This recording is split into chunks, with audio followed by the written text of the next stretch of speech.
আমার প্রেজেন্টেশন কি দেখা যাচ্ছে? জি স্যার, দেখা যাচ্ছে। হ্যাঁ দেখা ওকে, প্রেজেন্টেশন যদি দেখা যেয়ে থাকে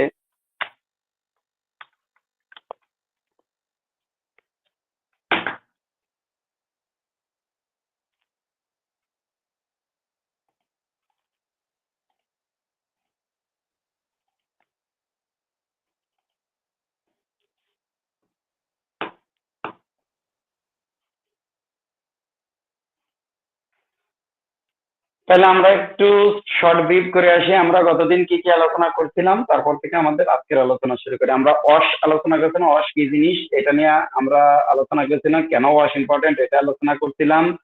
ওয়াশ ম্যানেজমেন্ট সিস্টেমের কয়েকটা বিষয় নিয়ে আলোচনা করছিলাম। তার মধ্যে একটা ছিল এলিমেন্ট, তারপরে ছিল প্রসেস, তারপরে ওয়াশ স্ট্যান্ডার্ড, তাই না? ওয়াশ ম্যানেজমেন্ট সিস্টেমের এই তিনটা জিনিস নিয়ে আমরা আলোচনা করছিলাম। এরপরে আমরা রিস্ক, তারপরে হ্যাজার্ড এবং অ্যাক্সিডেন্ট কি এবং কেন ঘটে, কিভাবে ঘটে, এক্সপ্লেনেশন সহ আমরা আলোচনা করছিলাম। একবার এক্সাম্পল টোল দিয়ে আমরা নিজেদের মধ্যে নিজেদের অকুপেশনের যে এক্সাম্পল গুলো আমরা আনছিলাম, এনে আমরা আলোচনা করছিলাম। এরপরে আমরা যে হ্যাজার্ড আছে, কত ধরনের হ্যাজার্ড আছে, এই হ্যাজার্ডের বিস্তারিত আলোচনা করছিলাম। এখানে মোট 5 ধরনের হ্যাজার্ডের নিয়ে আলোচনা করছিলাম, প্রত্যেকটা নিয়ে ইন্ডিভিজুয়াল আলোচনা করছিলাম, যেমন biological Hazard, physical Hazard, ergonomic Hazard, chemical Hazard এবং সাইকোসোশ্যাল হ্যাজার্ড। এই প্রত্যেকটা নিয়ে আমরা ইন্ডিভিজুয়াল আলোচনা করছিলাম উদাহরণস্বরূপ, তাই না? সর্বশেষ আমরা যে আলোচনাটা করছিলাম সেটা হচ্ছিল হ্যাজার্ড। এটা সর্বশেষ না, এটার পরে আরো যে হ্যাজার্ড ম্যানেজমেন্ট প্রসেস নিয়ে আলোচনা করছিলাম, যে কোন প্রসেসে আমরা হ্যাজার্ড ম্যানেজমেন্ট করব, তাই না? এটা নিয়ে আলোচনা করছিলাম। পরবর্তীতে হ্যাজার্ড কন্ট্রোল কিভাবে করতে হয়, তার স্টেপস গুলো কি, এইটা নিয়ে আলোচনা করছিলাম। রিস্ক কন্ট্রোল বা হায়ারার্কি অফ রিস্ক এর যে হায়ারার্কি গুলো আছে, এই হায়ারার্কি মোট 6টা হায়ারার্কি নিয়ে আলোচনা করছিলাম। এটা প্রত্যেকটা ইন্ডিভিজুয়ালি আলোচনা করছিলাম। পাশাপাশি এদেরকে কোন কোন লেভেলে বা ক্যাটাগরিতে ভাগ করা যায়, কাকে কোন ক্যাটাগরিতে ভাগ করা যায়, এটা নিয়ে আলোচনা করছিলাম। লাস্টলি আমরা আলোচনা করছিলাম যে অ্যাক্সিডেন্ট ঘটার জন্য কে বা কারা দায়ী। এই পর্যন্ত আমরা গতদিন আলোচনা করছিলাম। তো আমরা যখন হায়ারার্কি নিয়ে আলোচনা করছিলাম, তখন আমরা এখানে বলছিলাম যে, যখন এইটা নিয়ে আলোচনা করছিলাম, দেখেন এখানে বলছিলাম যে আমাদের সবচেয়ে ইম্পর্টেন্ট কোনটা বলেন তো? আমাদের জন্য সবচেয়ে ইম্পর্টেন্ট, আমাদের জন্য 3 নাম্বারটা ইম্পর্টেন্ট ছিল। হ্যাঁ 3 নম্বরটা ইম্পর্টেন্ট ছিল, তাই না? একটা হচ্ছিল পার্সোনাল প্রোটেক্টিভ ইকুইপমেন্ট এবং অ্যাডমিনিস্ট্রেটিভ কন্ট্রোল বা সেফ পার্সন অপশনস যেটা আছে। তো তাইলে আমাদের অবশ্যই পার্সোনাল প্রোটেক্টিভ ইকুইপমেন্ট কি জিনিস, এইটা সম্বন্ধে আমাদের একটু জানা প্রয়োজন, তাই না? তাহলে এখন আপনারা একটু বলেন তো, পিপিই এর পূর্ণরূপ কি? Sir, personal protective equipment. Personal protective equipment, তাই না? আচ্ছা, তো এটার আসলে কি কাজে ব্যবহৃত হয়? স্যার, কর্মক্ষেত্রে নিজেকে প্রোটেক্ট করার জন্য এটা ব্যবহার করা হয়। এক্স্যাক্টলি, সেটাই বলা আছে। The primary approach in any safety effort is to maintain or change the physical environment so that accident can not অ্যাকিউর। যাতে কোনো অ্যাক্সিডেন্ট ঘটে, মানে ঘটতে না পারে, বা ঘটলেও আমার নিজের শারীরিক যে ইয়েটা হয়, মেনটেন হয়, শরীরের উপরে কোনো রকম কোনো ক্ষতি তৈরি না হয়, এই জন্য মূলত যেটা ব্যবহার করতে হয় সেটাই হচ্ছিল পিপিই, তাই না? আমরা যদি একজন মানুষকে কল্পনা করি, দেখেন মানুষের মোটামুটি এই পিপিই গুলো ব্যবহার করলেই হয়ে যাচ্ছে, তাই না? এইটা একজন মানুষ। মানুষের দেখেন, আমি পিপিই গুলো আমি একটু মনে রাখার একটু সহজ কৌশল বলি, বুঝছেন? অনেকে অনেক রকম ভাবেই মনে রাখতে চায়, বাট আমি একটু উপর থেকে চিন্তা করি। সবচেয়ে উপরে কি আছে দেখেন তো? সবচেয়ে উপরে কি আছে? হেলমেট না, আমার আমার শরীরের কথা চিন্তা করেন। মাথা স্যার, শরীরের, মাথা। আপনি ওই যে ইকুইপমেন্ট গুলো বাদ দেন, আপনার নিজের কথা চিন্তা করেন। সর্ব উপরে আছে হলো মাথা, তাই না? তাহলে মাথা মাথা মাথা তাহলে মাথার আমার সুরক্ষা দরকার, তাহলে মাথার সুরক্ষার জন্য আমার দরকার হচ্ছিল হেলমেট, তাই হেলমেট তো নাকি? আমার মাথার সুরক্ষার জন্য দরকার হেলমেট, হেলমেট ঠিক আছে। আচ্ছা, মাথার নিচেই কি আছে? মাথার থেকে একটু নিচের দিকে যান, চোখ চোখ চোখ, কপ তাই তো। চোখ প্যারালালি আর একটা জিনিসও আছে, কি? কপাল কান, হ্যাঁ, কান, কপাল, কপালের সুরক্ষা কি কপাল দরকার? কপাল বললেন, কপাল, জি কপাল তো মাথার মধ্যে চলে আসতেছে। আর ওটা কান তাহলে হবে চোখ স্যার, কান। চোখের জন্য চশমা হ্যাঁ, চোখ এবং কান, তাই না? তাহলে চোখের জন্য চশমা না, চশমা। চশমা বলা যাবে না, না তাহলে কি? চশমা বলা যাবে না, স্যার, এটা বলতে গগলস। হবে ছিল goggle, goggles, safety goggle, goggle, বুঝতে পারি না এই কথাটা, সেফটি আবার বলেন goggle, sir. Goggle, GOGLES, goggle, GOGLES। Goggles নিপাপা, আপনার জি, কথা জি। ইকো আসতেছে।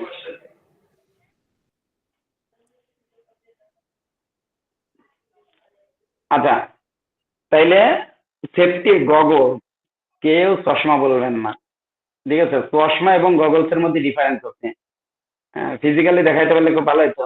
চশমার দেখেন চারিপাশ ফাঁকা থাকে, বাট গগলস এর কিন্তু চারিপাশ ফাঁকা থাকবে না, একেবারে শরীরের সাথে ফিক্সড থাকবে, কোন রকম কোনো কিছু সাইড দিয়ে ঢুকতে পারবে না। আমরা যেমন, আমি কিন্তু চশমা ইউজ করি, তো চশমাটার মানে বাতাস থেকে শুরু করে যে কোনো পোকামাকড় সবকিছুই ঢুকতে পারে। চশমা হচ্ছিল যাদের চোখের সমস্যা টমস্যা হয়, ঠিক মতো দেখতে পারে না, তারাও চশমা ইউজ করে। বাট গগলসটা তাদের জন্য না, গগলসটা হচ্ছিল কাজ করার সময় চোখের সেফটির জন্য গগল, ঠিক আছে। তো এই ক্ষেত্রে আমি যেমন বললাম যে চারিপাশ আটা থাকে, আবার কিছু গগলস আছে যেগুলো চারিপাশে আটা থাকে না, সেগুলোই হচ্ছে কি, যে সেগুলো মূলত চোখের উপরে কোনো কিছু পড়তে পারে ব্যাপারটা এরকম না। যেমন যারা ওয়েল্ডিং করতেছে, ওয়েল্ডিং এর জন্য ওয়েল্ডিং এর যে শিখা, ওই শিখাটা যেন চোখে কোনো ক্ষতি করতে না পারে তার জন্য এক ধরনের গগলস ব্যবহার করা হয়। তো তার জন্য ওই যে চারি সাইড আটা উটো থাকতে হবে ব্যাপারটা এরকম না, মানে গ্লাসটা প্রোটেক্টেড হতে হবে। তো এরকম মোটামুটি চোখের বিভিন্ন যে ধরনের মানে ওয়ার্ক হবে, যে ধরনের জব হবে, ওই জব থেকে চোখের সুরক্ষার জন্য যে ধরনের ইকুইপমেন্ট ব্যবহার করা হয় সেটাকে বলা হয় গগল। তো চশমা এবং গগলস এর মধ্যে ডিফারেন্স আছে, এটা মাথায় রাখবেন, ঠিক আছে। এরপর ছিল কানের সুরক্ষা। কানের সুরক্ষার জন্য কি ব্যবহার করি আমরা? এয়ার প্লাগ বা এয়ার মাফ, এয়ার প্লাগ বা এয়ার মাফ বলা হয়। এই যে আমাদের এইখানে যে ছবিটা দেখতেছেন, এইটা হচ্ছে এয়ার মাফের ছবি, ঠিক আছে। এয়ার মাফ, এয়ার প্লাগ বা এয়ার মাফ। কিছু কিছু এয়ার মাফ দেখবেন যেগুলো হচ্ছে হেলমেট এবং ইয়ার মাফ অ্যাটাচড, কিছু কিছু ক্ষেত্রে হেলমেট এবং ইয়ার মাফ অ্যাটাচ। আপনি যদি জেনারেটর রুমে যান, আপনারা কখনো গেছেন কিনা জানি না, জেনারেটর রুমে ঢুকতে হইলে সেখানে আপনার মানে এই যে এই ধরনের ইয়ারমাপ ব্যবহার করে যেখানে হেলমেট এবং ইয়ারমাপ অ্যাটাচ থাকে। কারণ আপনার এমন অবস্থা থাকে যে আপনারা পাশাপাশি দুইজন দাঁড়ায় থাকবেন, তাও একজনের কথা আর একজন শুনতে পারবেন না, এত পরিমাণে নয়েজ বা সাউন্ড থাকে। তো সেই ক্ষেত্রে মাথার উপরে, মাথায় মনে হয় যেন ওই যে সেই হাতুড়িতে বাড়ি দিলে যেরকম হয় না, ওইরকম সব ওইরকম মনে হয়, এত প্রেশার মাথার উপরে পড়ে, ঠিক আছে। এই কারণে মাথা এবং কানের সুরক্ষার জন্য মূলত যে ওই হেলমেট উইথ ইয়ার মাস্ক ব্যবহার করা হয়, ঠিক আছে। আর যেগুলো দেখেন যে হেডফোনের মতন, সেইটা হচ্ছিল ইয়ার প্লাগ বলা হয় এগুলোকে, ঠিক আছে। হেডফোনের মতো যেগুলো নর্মালি, সেগুলো ইয়ার প্লাগ। আচ্ছা বলেন তো আপনারা, হেডফোন এবং ইয়ার ইয়ার প্লাগ এর মধ্যে ডিফারেন্স কি?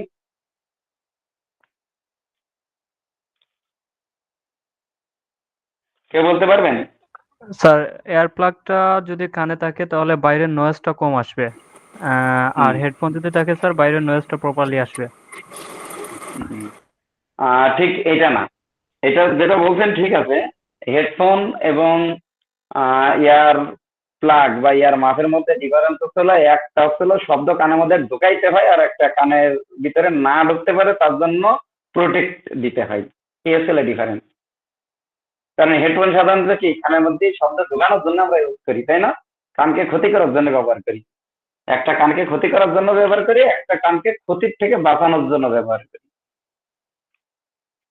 ব্যাপারটা বুঝছেন? কি তুমি জি কি স্যার। লেভেল 4 দিবা? হ্যাঁ, তুমি কি অ্যাসেসর হবা? মানে আমি এই যে ক্লাসে আমার মেয়ে পাশে এসে চুপচাপ দাঁড়ায় আমার এই লেকচার শুনতেছে, তাই আমি ওকে আবার জিজ্ঞেস করতেছি যে ও অ্যাসেসর হবে কিনা। ওকে, যাই হোক, তাইলে আমাদের মাথা গেল, চোখ গেল, কান গেল, এর নিচে কি আছে? স্যার এপ্রন আছে।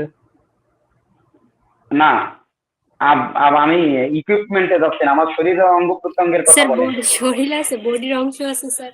ঠোঁট হ্যাঁ হ্যাঁ, ঠোঁট আছে, ঠোঁট, লিপ। ঠোঁট, স্যার মুখ মুখ। জি মুখ, ভাই। পুরো মুখটা। এটা ঠোঁট বলা যাবে না, ঠোঁট দিয়ে কি করবো আমি? মুখ, পুরো মুখটা, ফেস, তাই না? তাহলে মুখের সুরক্ষার জন্য মাস্ক ব্যবহার করা হয়। এই ক্ষেত্রে দেখেন, এই যে মুখের নাক মুখ একসাথে আসতেছে, এটা কিন্তু হ্যাঁ শুধু মুখ না, মাস্ক নাক এবং মুখ উভয়কে সুরক্ষা করে। এখন এই মাস্কও কিন্তু বিভিন্ন ধরনের আছে। আমি এখানে যেটা দেখা, এই দেখেন একটা ছবি দিয়ে আছে N90 মাস্ক মনে হয়, তাই না এটা? হুম, এইটা হচ্ছে, এই মাছটা কিসের জন্য? নানা ধরনের জীবাণু বা ধুলো বালি এইখান থেকে রক্ষা করার জন্য মূলত এই মাছটা ব্যবহার করা হয়। আবারও আমরা যদি মনে করেন কোনো কি বলে ডাস্ট নিয়ে বা কি বলে কেমিক্যাল নিয়ে কাজ করি, কেমিক্যালের সাথে কাজ করতেছি, সেই ক্ষেত্রে এই মাছ ব্যবহার করলে হবে? নিঃসন্দেহে এই ধরনের মাছ ব্যবহার করা যাবে না। সেই ক্ষেত্রে আমাদের এন্টি কেমিক্যাল যে মাস্ক গুলো আছে, অনেক হাইলি প্রোটেক্টেড, ওই ধরনের মাস্ক ইউজ করতে হবে। তাহলে মাস্কটাও অত্যন্ত গুরুত্বপূর্ণ। ঠিক আছে, এক কথায় দেখেন, আমি যে কয়টা কথা বলতেছি প্রত্যেকটার ক্ষেত্রেই কিন্তু কাজের সাথে রিলেটেড। আমি কোন জায়গায় যে মাস্ক আছে, কিন্তু কোন কাজের জন্য কোন মাস্কটা ইউজ করব। আবারও এইখানে আরো কিছু ব্যাপার আছে, যে আমাদের কি প্রত্যেকটা কাজের জন্যই কি আমাদের ইয়ে ব্যবহার করা প্রয়োজন হচ্ছে, পিপি ব্যবহার করা প্রয়োজন হচ্ছে? আমরা মনে করেন টেইলারিং এর এসএমও বা টেইলারিং এর আমি কাজ করতেছি, আমার কি হেলমেটের দরকার আছে? বলেন তো। না স্যার। আমি কেয়ার গিভিং এর কাজ করতেছি, আমার কি হেলমেটের দরকার আছে? না না স্যার, স্যার। মনে হয় না।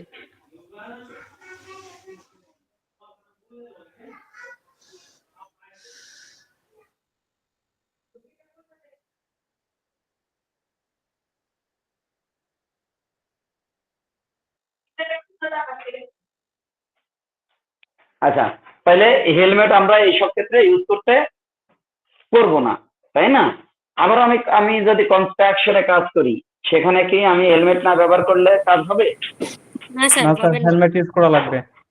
হ্যাঁ, সেক্ষেত্রে ইউজ করা লাগবে। তো পার্সোনাল প্রোটেক্টিভ ইকুইপমেন্ট গুলো কি কি, এগুলো সব আমাদের জানতে হবে, বাট কোন কাজের জন্য কোনটা ব্যবহার করতে হবে এইটা ভিন্ন ভিন্ন হবে। এবং এই যে ইকুইপমেন্টের ধরনও কিন্তু ভিন্ন ভিন্ন।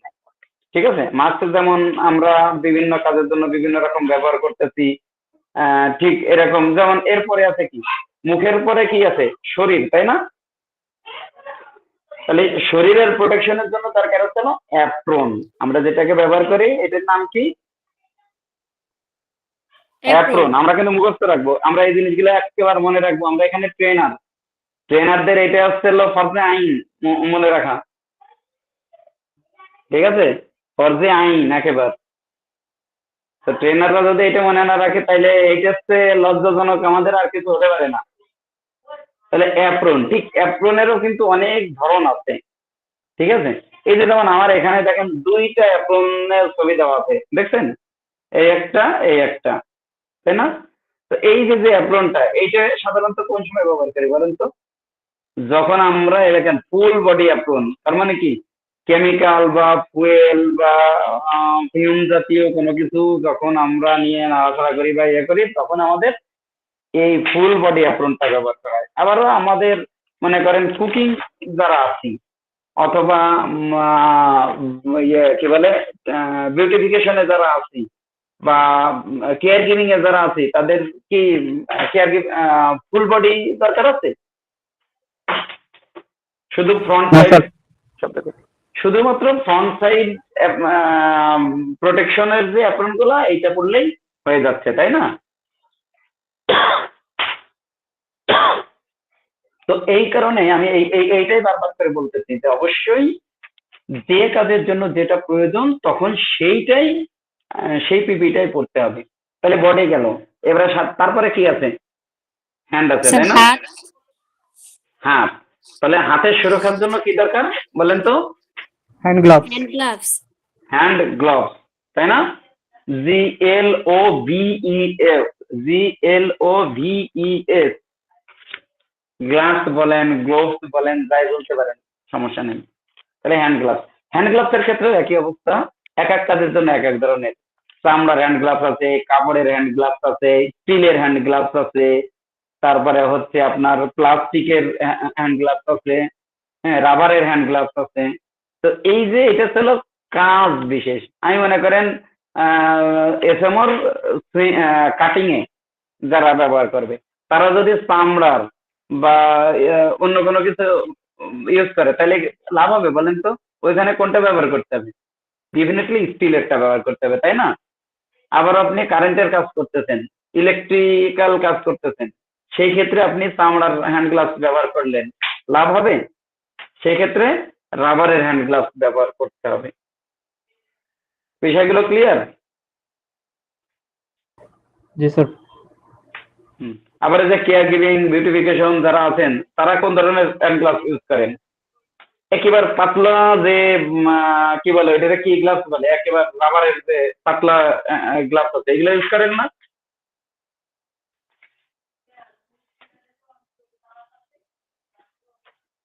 তাহলে এইটা হচ্ছিল হ্যান্ড গ্লাভস। তাহলে আমাদের মাথা গেল, চোখ গেল, কান গেল, মুখ গেল, হাত শরীর গেল। গেল, হাত গেল, এরপরে কি আছে? স্যার পা, পা, পা, তাই না?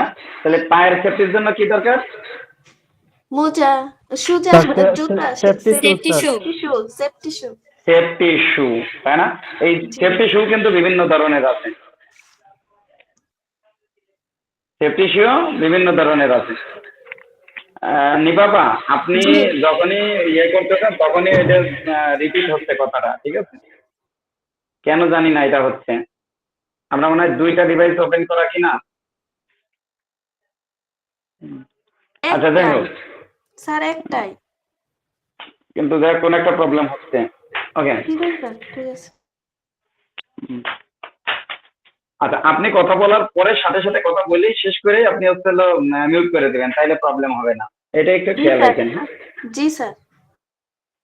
ওকে, তো পায়ের সেফটির জন্য সেফটি শু ব্যবহার করা হয়। সেফটি শুর ক্ষেত্রে একই অবস্থা। হ্যাঁ, সেফটি শুরে যে আমার যেগুলো এখানে যেটা দেখাইছি ছবি হিসেবে, এইটা দেখেন গাম বুট, তাই না?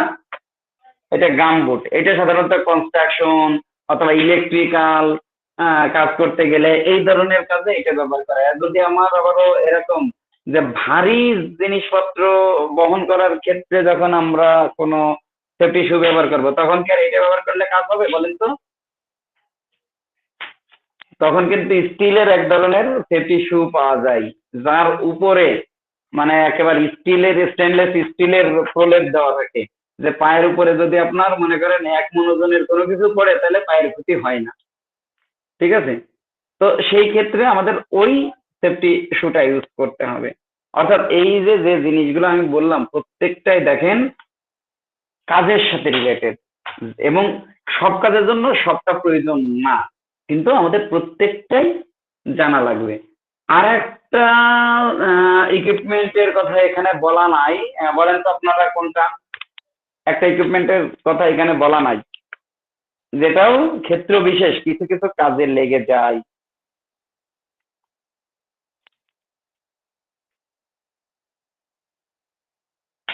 বলতে পারবেন কেউ?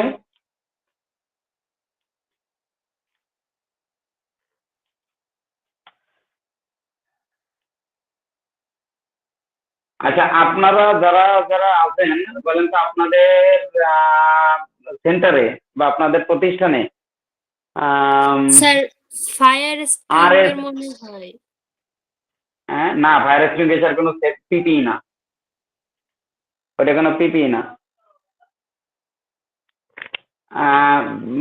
থাই অ্যালুমিনিয়াম অথবা হচ্ছে আপনার রেফ্রিজারেশন অ্যান্ড এয়ার কন্ডিশনিং এই ধরনের অকুপেশন আছে? না স্যার। নেই না, এই জন্য আপনারা বলতে পারতেছেন না। থাই অ্যালুমিনিয়াম, তারপরে হচ্ছে আপনার আরএসসি এই ধরনের অকুপেশনের জন্য একটা স্পেশাল আলাদা একটা পিপিই লাগে, সেটা হচ্ছিল হারনেস অথবা সেফটি বেল্ট। সেফটি বেল্ট বা হারনেস, এটা ঝুলে ঝুলে যারা কাজ করে তাদের জন্য এটা আসলে প্রয়োজন হয়। আপনারা অনেক সময় দেখেন যে বডি ফুল বডির সাথে এক ধরনের বেল্টের মতন থাকে, এটা হচ্ছিল এটাকে বলা হয় হারনেস। আর শুধু কোমরের সঙ্গে দড়ি বাঁধা মতো এটা হচ্ছিল সেফটি বেল্ট। তবে সেফটি বেল্টের চেয়ে হারনেসটাই বেশি মানে উপকারী, বেশি ভালো হয় আর কি। ঠিক আছে, তাহলে আমাদের কি পিপি গুলো মনে থাকবে না যদি আমরা মাথা থেকে পা পর্যন্ত এরকম বডি স্ট্রাকচারটা মনে রাখি? জি স্যার, মনে বলেন, থাকবে। এটা মুখস্থ করার কিছু আছে? এটা শুধু মাথায় না রাখবেন স্যার। সর্বপ্রথম সবার উপরে আছে মাথা, তারপরে চোখ কান, তারপরে মুখ, তারপরে বডি, তারপরে হাত, তারপরে পা। ব্যাস, এইভাবে যদি মনে রাখেন তাহলে কোনটার সেফটির জন্য কি এটা ইজিলি আপনারা বলতে পারবেন, মনে রাখতে পারবেন, এটা মুখস্থ করার কিছু নাই। আচ্ছা, তাহলে এই একটা গেল যে তাইলে পিপি আমাদের অবশ্যই প্রয়োজনীয় জিনিস। এরপরে কি আছে? First aid. ফার্স্ট এইড জিনিসটা কি বলেন তো? স্যার তাৎক্ষণিক যে চিকিৎসা দেওয়া হয় স্যার, যে প্রক্রিয়ার প্রাথমিক মাধ্যমে। চিকিৎসার বক্স। ফার্স্ট এইড আমি বক্স বলি নাই, ফার্স্ট এইড বলেছি। স্যার তাৎক্ষণিক চিকিৎসা যে দেওয়া স্যার, যেটা ফার্স্ট এইড। হ্যাঁ, ফার্স্ট এইড হচ্ছিল তাৎক্ষণিক, কেউ অসুস্থ হলে তাকে তাৎক্ষণিক যে চিকিৎসা প্রদান করা হয় সেইটাকেই বলা হয় ফার্স্ট এইড। মাথায় রাখতে হবে, first aid not a treatment. অনেকেই আমরা এইটা মনে রাখি যে মনে করে ফেলি যে ফার্স্ট এইড একটা ট্রিটমেন্ট, কখনোই ট্রিটমেন্ট না, এটা ট্রিটমেন্ট না। এটা মাথায় রাখতে হবে, ট্রিটমেন্ট এবং ফার্স্ট এইডের মধ্যে ডিফারেন্স আছে, বিশাল ডিফারেন্স। ঠিক আছে, দুইটা এক জিনিস না। ট্রিটমেন্ট করতে পারে only doctor, but first aid করতে পারে যে কেউ, যার একটু ফার্স্ট এইড সম্বন্ধে ধারণা আছে সেই ফার্স্ট এইড দিতে পারে। কিন্তু ট্রিটমেন্ট শুধুমাত্র ডাক্তার ছাড়া আর কেউ দিতে পারবে না, এটা মাথায় রাখতে হবে। কিন্তু আমাদের বাংলাদেশের একটা বড় সমস্যা হচ্ছে না, আমরা বাংলাদেশের কত লোক এখন? 17 কোটি না 18 কোটি? ধরলাম 19 কোটি। 19 কোটি মানুষ, কিন্তু ডাক্তার হচ্ছে 25 কোটি। আপনারা শুনে হাসতে পারেন যে স্যার কেমনে এটা সম্ভব, যে 19 কোটি লোকের 25 কোটি ডাক্তার হয় কেমনে? দেখবেন যে একজন ব্যক্তি ওই সব ধরনের ট্রিটমেন্ট দিতে পারতেছে, মানে কারোর কাছে শুনলেই ট্রিটমেন্টের অভাব নেই। আপনার পেট ব্যথা করতেছে, দেখবেন আর একজন বলে দিবে গড়গড় করে এই কারণে আপনার পেট ব্যথা করতেছে। আপনার বুকে একটু ব্যথা করতেছে, সাথে সাথে বলে দেবে আপনার এই প্রবলেম হয়েছে, এই জন্য বুকে ব্যথা করছে, যে এই ওষুধ কেনেন। মানে এক একজন বড় বড় ডাক্তার আমরা, কি ঠিক কিনা বলেন তো আপনারা? জি স্যার। আচ্ছা, তো এই কারণে অবশ্যই আমাদের এই জিনিসটা মাথায় রাখতে হবে যে ট্রিটমেন্ট আর ইয়েটা কিন্তু পুরোপুরি আলাদা, মানে ফার্স্ট এইড জিনিসটা আলাদা। তো দেখেন, first aid is the immediate assistance or treatment given to someone who is injured or suddenly becomes ill before professional medical help can be provided. দেখছেন, এই কথাটারে নোট করেন, before professional medical help can be provided. তার মানে কি, first aid জিনিসটা এমন একটা জিনিস যেটা হচ্ছে আপনার একটা সেকেন্ড মুশফিকা, আমার এই ইয়েটা একটু নিয়ে, ব্যাটারি লো হয়ে একটু চার্জে দাও। আচ্ছা, আমার কথা শোনা যায়? জি স্যার। জি স্যার, শোনা যাচ্ছে। ওকে।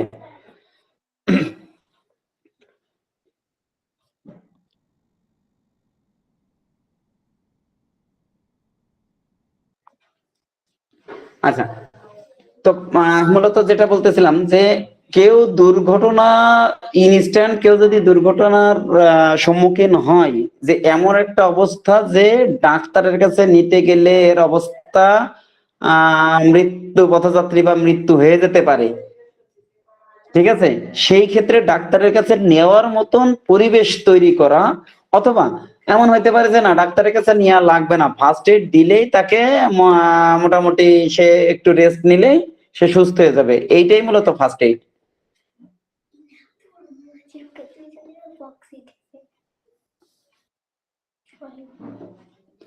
ঠিক আছে, এটাই বলতেছে first aid is the immediate assistance or treatment given to someone who is injured or suddenly becomes ill before professional medical help can be provided. Professional medical help করার জন্যই মূলত এই ফার্স্ট এইড দেওয়া হয়। এখন এই ফার্স্ট এইড দেওয়ার জন্য তাহলে আমাদের প্রত্যেকটা প্রতিষ্ঠানে, ইনফ্যাক্ট প্রতিষ্ঠানে কেন নিজেদের বাড়িতেও এই একটা ফার্স্ট এইড কিট বা ফার্স্ট এইড বক্স রাখা প্রয়োজন, যেখানে কিছু কিট থাকবে, তাই না? ফার্স্ট এইড বক্সটা অবশ্যই রাখা প্রয়োজন। ঠিক আছে, কেন? কারণ আমাদের কিছু অবজেক্টিভ, ফার্স্ট এইড এর কিছু অবজেক্টিভ আছে। দেখেন এই যে 3P, ফার্স্ট এইড এর অবজেক্টিভ হচ্ছিল 3P, এটা আমরা মনে রাখবো। 3P, preserve life, prevent future further harm, promote recovery. ঠিক আছে, এই ফার্স্ট এইড এর অবজেক্টিভ কিন্তু এই তিনটা: preserve life, prevent future further harm, promote recovery. Clear এটা? এখন বলেন যে ফার্স্ট এইড বক্সে কি থাকা উচিত, কি কি থাকে আপনারা যদি একটু বলেন, ফার্স্ট এইড বক্সে কি থাকে? একটা ফার্স্ট এইড বক্সে কি কি থাকে বা কি কি রাখবো আমরা? স্যালাইন আমি থাকবে, বলবো ব্যান্ডেজ, একজন একজন করে বলেন, একজন একজন যে বলতেছেন সেই বলেন, অথবা হাত উঁচু করেন, হাত উঁচু করেন, নাম ধরে বলবো সেই বলবেন। আচ্ছা, মৃদুলা বলেন। স্যার আর্টের ফোরসেপ, সিজার, তারপর gauze, cotton roll, gallipot, kidney tray, এগুলোই মনে আছে এখন। আচ্ছা, এগুলোই মনে আছে। আচ্ছা, ওকে, অন্য কেউ? আপনি মিউট করেন।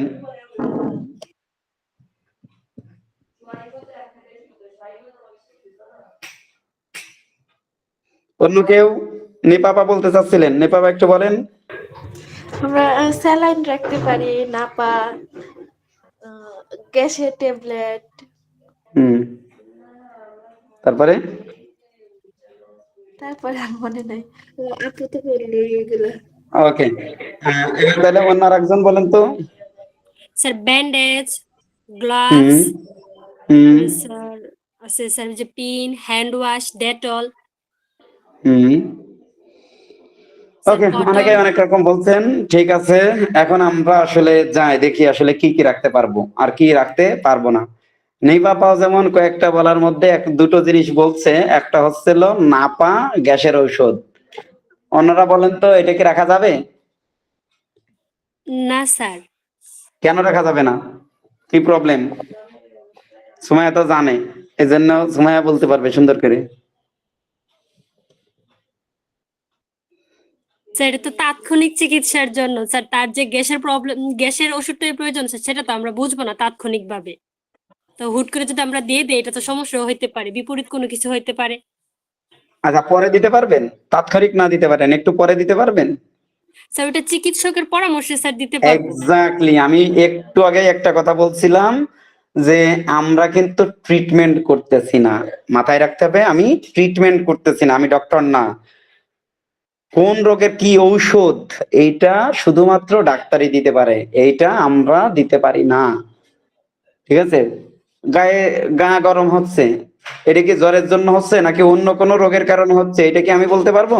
নিঃসন্দেহে পারবো না, কারণ যত পৃথিবীতে যত ধরনের রোগ আছে তার প্রথম এবং প্রধান কারণই হচ্ছে জ্বর, তাই না? জ্বরটা আসবে একেবারে প্রথম, হলো সিনড্রোম হচ্ছিল জ্বর। আবারও অনেক সময় আমরা পেটে ব্যথা করলে আমরা বলে দিই কি গ্যাসের সমস্যা, গ্যাসের কারণে পেট ব্যথা হয়েছে, তা শুধু গ্যাস ছাড়া অন্য কোনো কারণে পেটে ব্যথা হতে পারে না? লিভারের কোনো প্রবলেম হইলে পেটে ব্যথা হয়, তারপরে আদার্স আরো ডাক্তাররা ভালো বলতে পারবে যে কত কত ইয়ে আছে। সো কি কারণে আসলে এইটা হচ্ছে, এইটা আমরা কখনোই বলতে পারবো না। এই কারণে ফার্স্ট এইড বক্সের মধ্যে কখনোই কোনো ধরনের ঔষধ আমরা রাখতে পারবো না। আমরা মাথায় রাখবো, একটু আগে এই জন্য আমি বারবার করে একটা কথা বলতেছিলাম যে আমাদের মাথায় থাকতে হবে যে আমরা এই জায়গায় প্রাইমারি ট্রিটমেন্ট দিচ্ছি, প্রাইমারি ট্রিটমেন্ট। ঠিক আছে? আচ্ছা, লোক এত কমে যাচ্ছে কেন বুঝলাম না। কয়জন আছে? মাত্র 6-7 জন আছি না?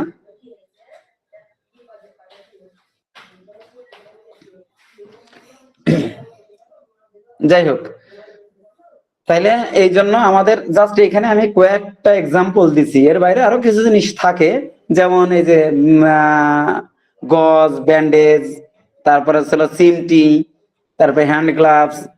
এইখানে দেখেন, আমি আপনারা বলছিলেন ডেটল স্যাভলন, আমি ডেটল স্যাভলন বলবো না, আমি বলবো অ্যান্টিসেপটিক।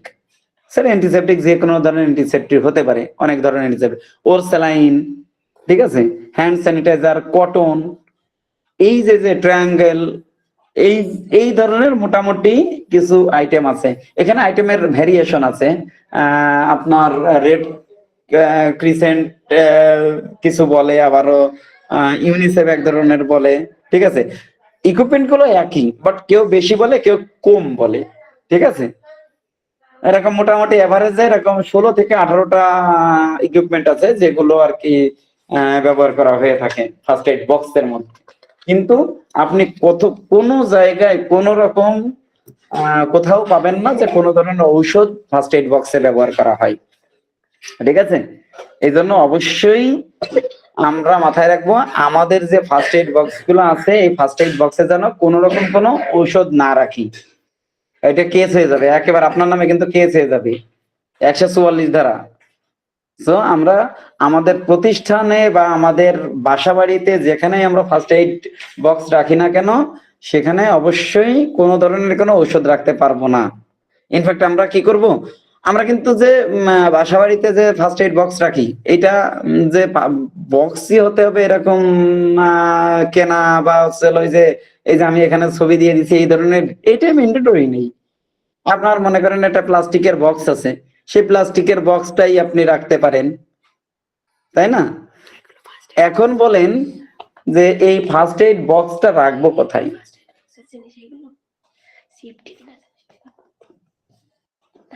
ফার্স্ট এইড বক্সটা আমি কোথায় রাখবো?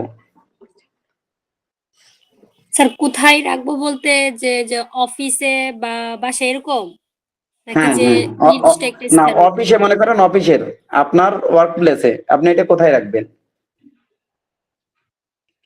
আপনার ওয়ার্ক প্লেসের কোথায় রাখবেন?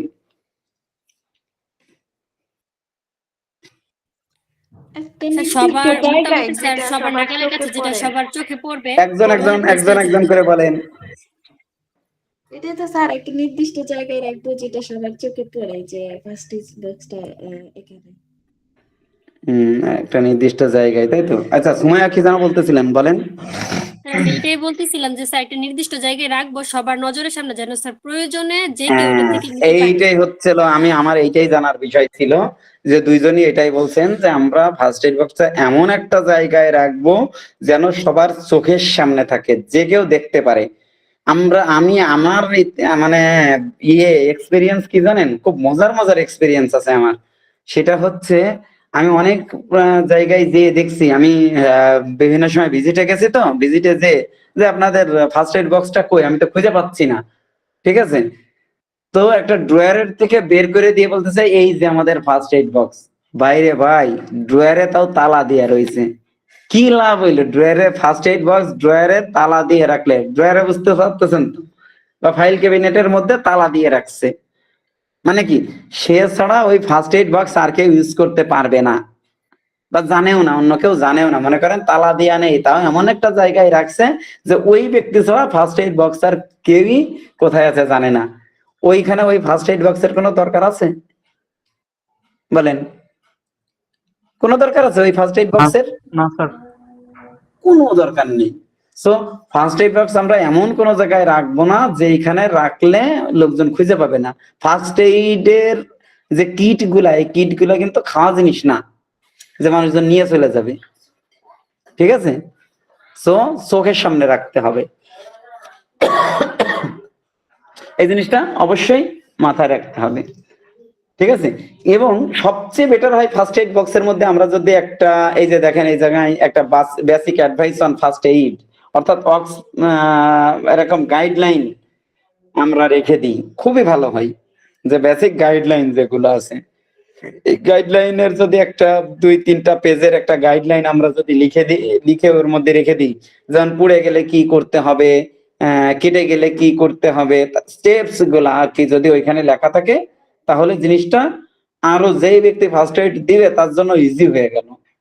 যে কোনো কিছু হয়তো বা মিসিং হচ্ছে তার, তাহলে ওই গাইডলাইনটা পড়লে সহজ হয়ে যাবে।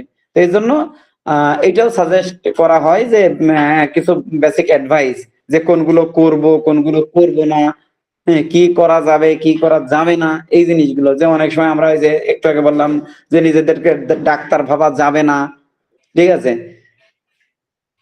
বুড়া রোগীকে বেশি বেশি করে পানি ঢালতে হবে, অনেকে বলে যে না পানি দেওয়া যাবে না, এটা ভুল ধারণা। এই ধরনের কিছু গাইডলাইন ওখানে থাকতে হয়, থাকলে যে ফার্স্ট এইডটা দিবে তার জন্য এটা খুবই উপকারী হয়ে যায়। ক্লিয়ার? তাহলে ফার্স্ট এইড নিয়ে কোনো কনফিউশন আছে? আমরা না কিন্তু স্যার। ওয়ার্ক প্লেস সেফটি নিয়ে আলোচনা করতেছি, তাইলে আমাদের ওয়ার্ক প্লেস সেফটির জন্য যে জিনিসগুলো, ওয়ার্ক প্লেস এবং নিজের সেফটি, তাই না? তাহলে আমরা পিপি নিয়ে আলোচনা করছিলাম, তারপরে কি ফার্স্ট এইড নিয়ে আলোচনা করলাম, এরপরে হচ্ছিল ফায়ার সেফটি, তাই না? আর একটা জিনিস হচ্ছিল ফায়ার সেফটি। তাহলে ফায়ার সেফটির এই যে work place fire safety guidelines, কিছু গাইডলাইন আমাদের মেনে চলতে হবে। সেই স্টেপ গুলো কি দেখেন, stop the fire before it start. আমাদের কি করতে হবে? সর্বপ্রথম কাজ হচ্ছিল আগুন ধরতে না পারে বা ধরে গেছে সাথে সাথে এটা নেভানোর ব্যবস্থা করতে হবে। Turn off power to the electrical system, যে আগে ইলেকট্রিক্যাল লাইনটা অফ করতে হবে। Use class C rated extinguisher if you can not cut the power to the source. তার মানে কি বলতেছে, যদি আপনি কোনো কারণে ইলেকট্রিক্যাল সিস্টেম বা সুইচ অফ করতে না পারেন, তাহলে সি গ্রেডের যে সি ক্লাস যে এক্সটিংগুইশার আছে, এক্সটিংগুইশারের কিন্তু কিছু ক্লাস আছে, এ বি সি ডি এরকম কিছু ক্লাস আছে। তো সি ক্লাসের যে ফায়ার এক্সটিংগুইশারটা আছে এইটা ইউজ করতে হবে। আপনারা সিভিএলএম দেখলে দেখবেন সেখানে আরো ডিটেইলস আলোচনা আছে, এই জন্য আমি বলছি যে সিভিএলএমটা পড়বেন। কিন্তু আমি এখানে জাস্ট সি ক্লাসটা বললাম, A class B class C class, এগুলো কেন এ ক্লাস কেন বি ক্লাস কেন সি ক্লাস, এটাও বিস্তারিত ব্যাখ্যা আছে। ওইগুলো আর বোঝার জিনিস না, এই কারণে আমি কিন্তু এখানে আনি নাই, ওইটা হচ্ছিল পড়ার জিনিস। সি ক্লাসের ভিতরে কি থাকে, সাধারণত কি থাকে বলতে পারেন? CO2 থাকে, ঠিক আছে? কার্বন ডাই অক্সাইড গ্যাস থাকে ক্লাস সি তে। আবার ক্লাস এ আছে, কিছু আছে পানি থাকে, হ্যাঁ, কিছু আছে আপনার ওই যে কেমিক্যাল নেভানোর জন্য ব্যবহার করা হয়, ঠিক আছে? তো এরকম আলাদা আলাদা, এই যে দেখেন, use class A or dry chemical extinguisher if you have cut the power. এরপরে বলতেছে ক্লাস এ, তার মানে কি ক্লাস এ মূলত কেমিক্যাল ইয়ে করার জন্য। কিন্তু যদি আপনি কি বলে বৈদ্যুতিক ডিসকানেক্ট না করতে পারেন, তাহলে যদি এ ব্যবহার করেন তাহলে হিতে বিপরীত হয়ে যাবে, ঠিক আছে? তখন আরো আগুনটাকে আপনি ছড়াই দিলেন। অথবা পানি ব্যবহার করেন যদি, তাহলেও আপনি আগুনটাকে ছড়াই দিলেন। সো এই হিসাব করে আপনাকে ব্যবহার করতে হবে। Use fire blanket to smother the fire, যে আগুনকে কমানোর জন্য কি ফায়ার ব্ল্যাঙ্কেট ব্যবহার করতে পারি আমরা। Use water to extinguishing the fire, যে পানি ব্যবহার করতে পারি। সর্বশেষ কি আছে, 999 বা 911 ফোন দিতে পারি আমরা। আমাদের এগুলো ছিল গাইডলাইন্স, যে আমরা এই কাজগুলো করতে পারি যদি একটা প্রতিষ্ঠানে আগুন লেগে যায়। এখন আমরা এখানে বলতেছি ফায়ার এক্সটিংগুইশার, দেখেন 2-3 ধরনের ফায়ার এক্সটিংগুইশারের কথা বলতেছি, তাই না? তো এই ফায়ার এক্সটিংগুইশারের ব্যবহারটাও তো তাহলে আমাদের জানতে হবে। আমরা এখানে প্র্যাকটিক্যালি ফায়ার এক্সটিংগুইশারের ব্যবহার কেউ জানি? হাত তোলেন তো, কে জানি একজন। স্যার ব্যবহার জানি কিন্তু প্র্যাকটিক্যালে করি নাই। আমি বলেছি প্র্যাকটিক্যালি। স্যার জানি স্যার। হ্যাঁ, আমি সেটাই বলতেছি, একজনকে পাইছি। আচ্ছা, রেজওয়ান, আপনি বলেন তো ফায়ার এক্সটিংগুইশার ব্যবহার করতে হয় কিভাবে, আপনি একটু এক্সপ্লেইন করে দেন, প্র্যাকটিক্যাল স্যার। যেহেতু করছেন। জি স্যার, কোনো জায়গায় যদি আগুন লাগে, সাপোজ দ্যাট কোনো প্রতিষ্ঠানে আগুন লাগছে দুর্ঘটনাবশত, ওই জায়গায় প্রথমে এই যে ফায়ার এক্সটিংগার যেটা আছে ওইটার পিনটা খুলতে হবে। হাতলের হুম কাছে যে পিনটা আছে ওটা পিনটা খুলতে হবে। পিন খোলার পর এটা হুম ওপেন হবে, দেন যে জায়গায় আগুন লাগছে ওই দিক দিয়ে এর মুভটা করতে হবে। যখন এটা হুম মুভটা মুভমেন্ট করা হবে, দেন এটা প্রেস করে ওইটার আগুনের মাধ্যমে দিতে হবে, যাতে আগুনের মধ্যে যে বাতাসের যে চাপটা আছে চাপটাকে একটু ইয়ে করে আগুনটা যাতে নিবারণ করা যায় স্যার। এক্স্যাক্টলি। এই জন্য মনে রাখার জন্য সহজ একটা উপায় হচ্ছিল পাঁচ, PASS, পাঁচ। ঠিক আছে, এটা মনে রাখতে হবে, মনে রাখলেই মানে সহজ। তাহলে প্রথম কথা বলতেছে পুল দা পিন। মজার ব্যাপার হচ্ছে এই পিনটা অনেকেই খুলতে পারে না। পিনটা খোলার একটা টেকনিক আছে, ঠিক আছে? টেকনিকটা হচ্ছে একটু সাইড করে মোড়া দিতে হয়, দিলেই মানে ইয়েটা ওই যে একটা কেবল টাই দিয়ে আটকানো থাকে, কেবল টাইটা ছিঁড়ে যায়, ছিঁড়ে গেলেই পিনটাকে বের করে ফেলতে হয়। এরপরে কি বলতেছে, aim at base on fire, যে তাহলে আগুনের দিকে তাক করতে হবে। কোনটাকে? ওই নজলটাকে, একটা নজল থাকে তাই না, ওই নজলটাকে। এরপরে কি, স্কুইজ দ্য লিভার, ওই লিভারকে কি করতে হবে? স্কুইজি করতে হবে, চাপ প্রয়োগ করতে হবে, এবং সুইপ সাইড টু সাইড। ওই যে লিভারটার কথা সরি নজলটার কথা বলতেছিলাম, এই নজলটা এক জায়গায় আগুনের দিকে একেবারে এক জায়গায় তাক করে রাখা যাবে না, স্কুইজ করতে হবে, সুইপ করতে হবে, ঠিক আছে? সুইপ করতে হবে, এদিক ওদিক করতে হবে, করলেই দেখবেন যে আগুনটা নিভে যাবে। আচ্ছা, অবশ্যই আগুন থেকে কমপক্ষে 1.8 মিটার দূরে থাকতে হবে। এবং আরো কিছু জিনিস মাথায় রাখতে হবে, সেটা হচ্ছিল আগুন যেদিকে ইয়ে করবে, মনে করেন কোন একটা জায়গায় আগুন লাগলো, আপনার ব্যাক সাইড কোথায় থাকবে বলতে পারেন? একটা রুমের ভিতরে আগুন লাগছে, আপনার ব্যাক সাইড কোথায় থাকবে?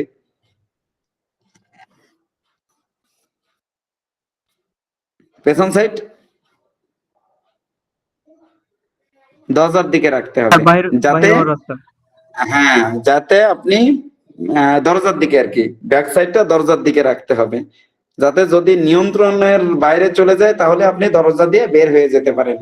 এই কারণে অবশ্যই ব্যাক সাইডটা দরজার দিকে রাখতে হবে, এবং আগুন বাতাসের অপোজিটে থাকতে হবে, যে দিক থেকে বাতাস প্রবাহিত হচ্ছে, ঠিক আছে, সেই দিকে আপনাকে রাখতে হবে, ঠিক আছে? তা নাহলে দেখা যাচ্ছে আগুনের শিখা আপনার শরীরে লাগতে পারে, এই কারণে এটা করতে হবে। ঠিক আছে, এইটা হচ্ছিল ফায়ার এক্সটিংগুইশার ব্যবহারের সিস্টেম, মনে থাকবে এটা। যখনই আমরা মোটামুটি এই যে সব ধরনের প্রোটেকশন নিয়ে ফেললাম, তার মানে কি আমার ওই প্রতিষ্ঠানটা মোটামুটি একটু সেফটি হয়ে গেল না? আমি কি কি সেফটির জন্য কি কি করছি দেখেন, আমি একটু যদি রিপিট করি, আমি গোড়ার থেকে যদি যাই,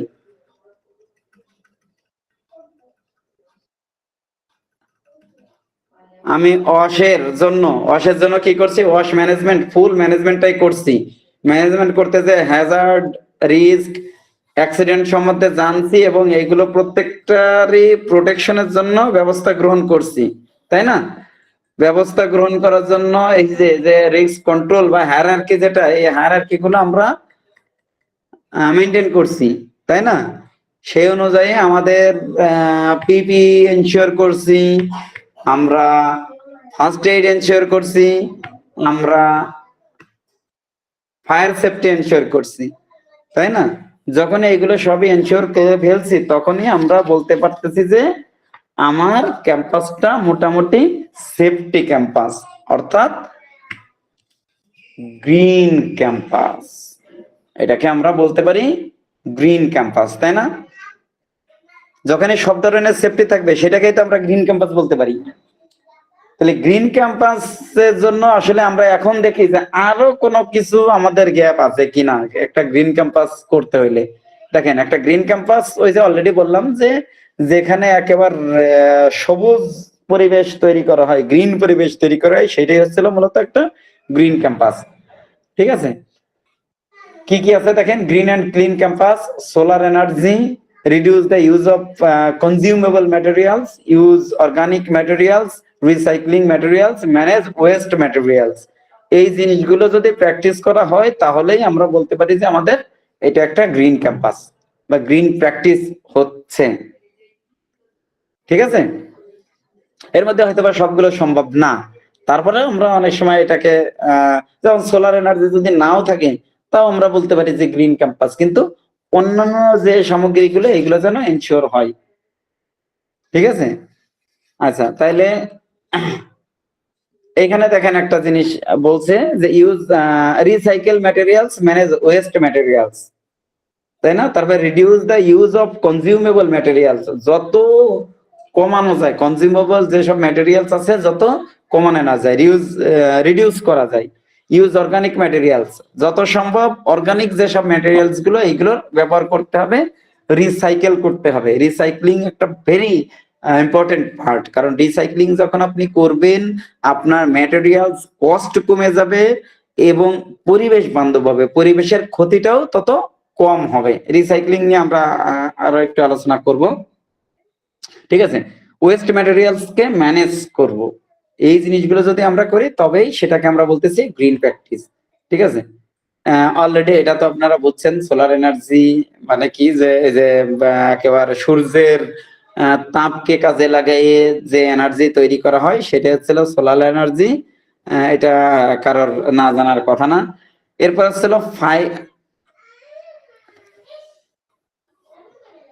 আলহামদুলিল্লাহ ওয়েস্ট ম্যানেজমেন্ট, না ওয়েস্ট ম্যানেজমেন্ট আমরা একটু আগে যে এখানে বলছি ম্যানেজ ওয়েস্ট ম্যাটেরিয়ালস বা রিসাইক্লিং ম্যাটেরিয়ালস, এই দুইটা হলো ওয়েস্ট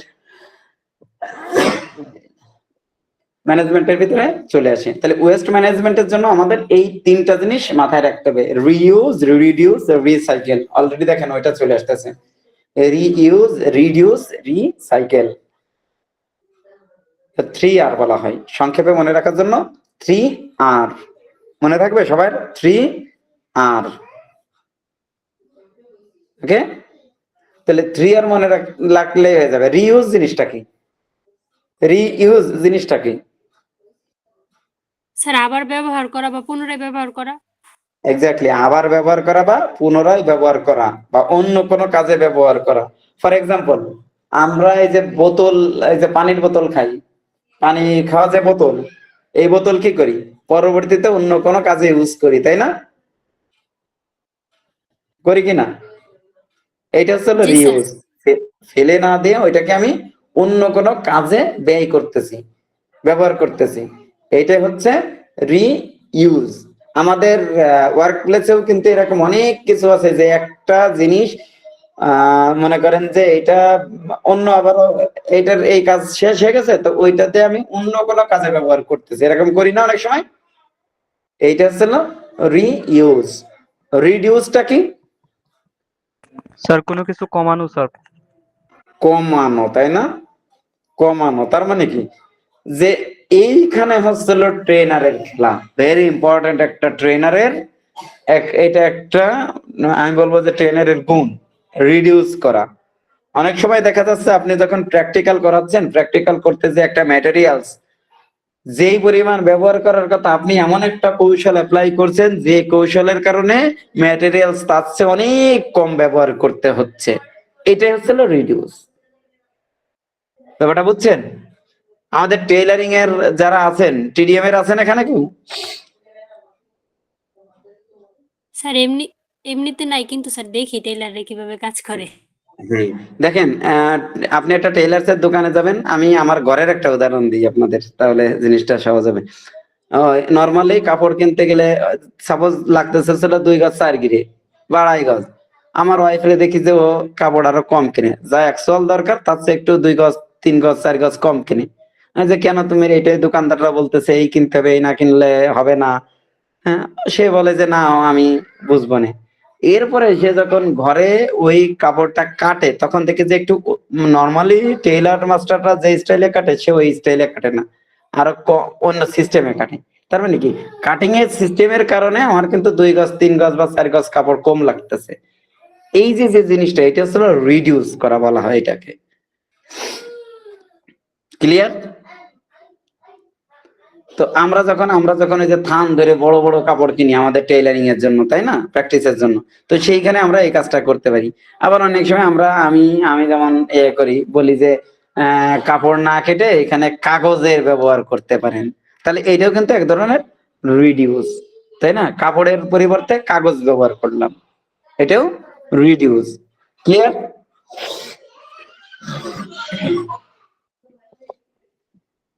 এরপরে কি আছে? রিসাইকেল। রিসাইকেল জিনিসটা কি? রিসাইকেল হচ্ছিল যে ব্যবহৃত যে প্রোডাক্টটা আছে বা যে ম্যাটেরিয়ালসটা আছে ওইটাকে পুনরায় রিসাইক্লিং এর মাধ্যমে, যে একেবারে প্রসেসিং এর মাধ্যমে নতুন করে আবারও উৎপাদনে নিয়ে আসা, সেটা হচ্ছে রিসাইকেল। এবং মজার ব্যাপার কি জানেন, রিসাইক্লিং এর পরে খরচ 80% কমে যায়। রিসাইক্লিং এর পণ্য খরচ 80% কমে যায়। এই জন্য আপনারা দেখবেন যে বিভিন্ন প্রতিষ্ঠান এই যে রিসাইক্লিং করার জন্য আর কি বিভিন্ন ধরনের ওই যে এই যে প্লাস্টিক কোম্পানিগুলো দেখেন, প্লাস্টিক কোম্পানিগুলো যে বোতল কিনে নিয়ে নেয়, এটা কি করে? এটাকে আবার রিসাইকেল করে।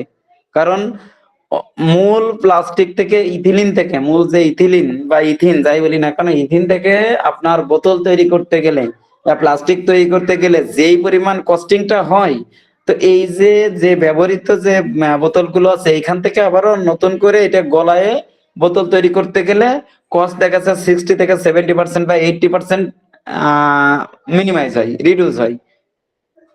ঠিক আছে? তো এখানে কস্টিংটা অনেক কম হচ্ছে, এই কারণেই মূলত এই রিসাইকেল করে। এবং রিসাইকেল করাতে সুবিধা কি দেখেন, এই প্লাস্টিক গুলো আমরা রিসাইকেল করতেছি মানে কি, আমাদের পরিবেশে মাটির সাথে মেশে না। আমরা সবাই জানি যে প্লাস্টিক পণ্য মাটির সাথে মেশে না, বছরকে বছর না হাজার হাজার বছর পর্যন্ত মাটিতে কিন্তু অপচনশীল অবস্থায় থাকে। কিন্তু যখনই আমরা রিসাইক্লিং এর মাধ্যমে ব্যবহার করতেছি, তার মানে কি আমার পরিবেশের ক্ষতি করতেছে না। ঠিক আছে? এই কারণে রিসাইক্লিংটাও আসলে খুবই প্রয়োজন। ইনফ্যাক্ট আমরা আমাদের ওয়ার্ক প্লেসে যেসব ব্যবহার করি, ম্যাটেরিয়ালস ব্যবহার করি, ওইগুলো কিন্তু আমরা রেখে দিতে পারি। আমাদের বিভিন্ন ওয়েস্ট ম্যানেজমেন্টের মাধ্যমে আমরা রেখে দিতে পারি। ওয়েস্ট ম্যানেজমেন্টটা আপনাদেরকে ওই যে বিভিন্ন ব্যবহার করতে পারি, আমরা পাত্র ব্যবহার করতে পারি। ঠিক আছে? যে নরমাল পাত্র, 2-3 ধরনের পাত্র ব্যবহার করতে পারি। কিছু পাত্র ব্যবহার করতে পারি বা একটা জায়গা নির্ধারণ করে দিতে পারি, যে জায়গাটাতে শুধুমাত্র আমাদের যেগুলো আমরা রিসাইকেল করতে পারবো। তার মানে কি, রিসাইকেল করতে পারবো মানেই ওইটা হচ্ছে না বিক্রি করতে পারবো, তাই না? তাহলে ওইরকম একটা নির্দিষ্ট জায়গা রেখে দিয়া যেগুলোকে বিক্রি করে দেওয়ার জন্য রেখে দিতে পারি।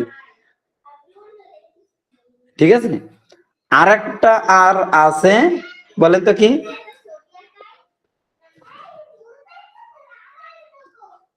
ওয়েস্ট ম্যানেজমেন্ট আর একটা আছে, একেবারে ওই যে নিঃশেষ করে দেওয়া, ওইটা কি বলে জানো? আমি তো বলে গেছি। ডিসপোজ না ডেস্ট্রয়? ডিসপোজ, এক্স্যাক্টলি, ডিসপোজ করে দেওয়া একেবারে, অথবা ডিসপোজ করে দিতে হবে। এবং ডিসপোজের কিছু প্রসেস আছে, তো ওইটা আসলে একটু ডিফিকাল্ট। এই জন্য যেটা যতটুকু সম্ভব আমাদের ডিসপোজ করে ফেলতে হবে, যেগুলো না সম্ভব সেগুলো সেইভাবে সংরক্ষণ করে রাখতে হবে। ঠিক আছে? তাহলে ওয়েস্ট ম্যানেজমেন্টের এই যে 3টা আর, এটা অবশ্যই মাথায় রাখতে হবে। তো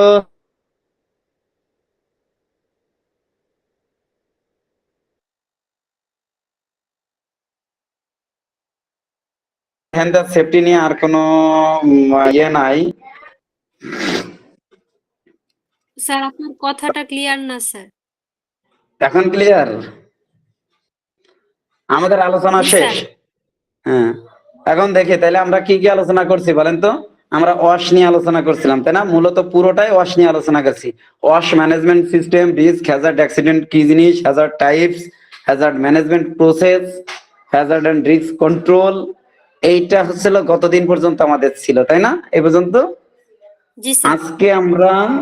আজকে আমরা পড়ছি কি, পিপিই নিয়ে আলোচনা করছি, আমরা ফার্স্ট এইড নিয়ে আলোচনা করছি, আমরা ফায়ার সেফটি নিয়ে আলোচনা করছি, কিভাবে একটা গ্রিন ক্যাম্পাস এস্টাবলিশ করা যায় এটা নিয়ে আলোচনা করছি। এইটা নিয়ে আলোচনা করতে যে সরি, এর মধ্যে একটা জিনিস ইয়ে করছি, এটা আমরা পরে পড়বো।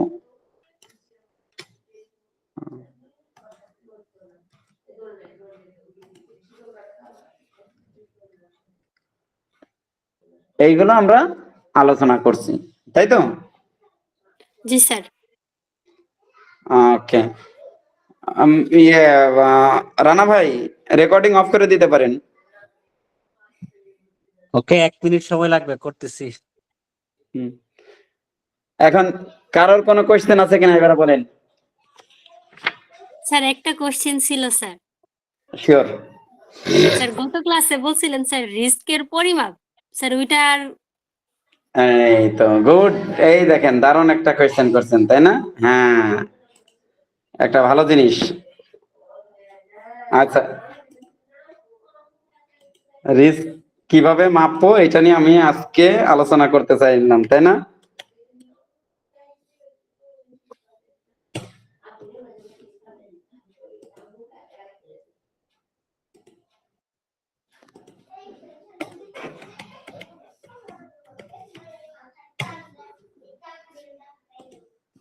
আচ্ছা, এটা মাপার জন্য একটা স্কেল দেখাতে চাইছিলাম আপনাদের, তাই না?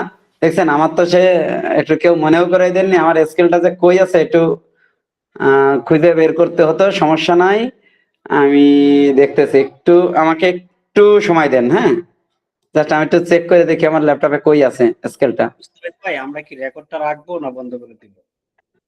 রেকর্ডটা বন্ধ করে দেন ভাই, রেকর্ড লাগবে না ওইখানে।